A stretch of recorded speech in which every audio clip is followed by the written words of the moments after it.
Kita buka dengan informasi pertama, Saudara, terkait dengan insiden pemukulan anggota Dewan Perwakilan Rakyat Aceh Azhari Cage yang diduga dilakukan oleh oknum polisi, kini diproses di Polda Aceh. 9 saksi diperiksa, baik dari personil polisi serta para pendemo. Polisi juga menemukan adanya unsur provokatif sehingga mengundang kericuhan saat pendemo.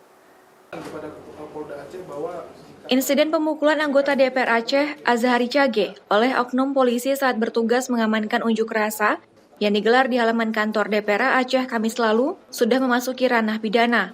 Pasalnya, Azhari Cage yang menjabat sebagai Ketua Komisi 1 DPR Aceh tidak terima perlakuan kasar yang dilakukan oleh oknum polisi dan melaporkan kasus ini ke Ditreskrim Suspolda Aceh. Kabid Humas Polda Aceh dalam jumpa pers menyampaikan saat ini kasus pemukulan terhadap anggota Dewan ini sudah memasuki tahapan penyelidikan.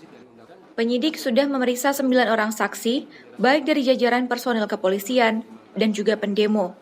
Namun hingga saat ini, polisi belum menggelar perkara terkait dengan kasus ini. Kita polisi akan netral, siapapun di mata hukum itu sama. Tapi kita juga tetap mengemban asas praduga tak bersalah. Jadi kita tidak boleh memvonis karena orang dilaporkan terus kita vonis dia tersangka, nggak boleh. Tetap kita lakukan upaya lidik.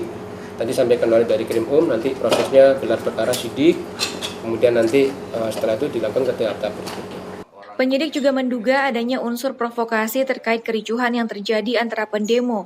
Dalam hal ini mahasiswa UIN Araniri Banda Aceh dengan aparat kepolisian yang bertugas menjaga keamanan.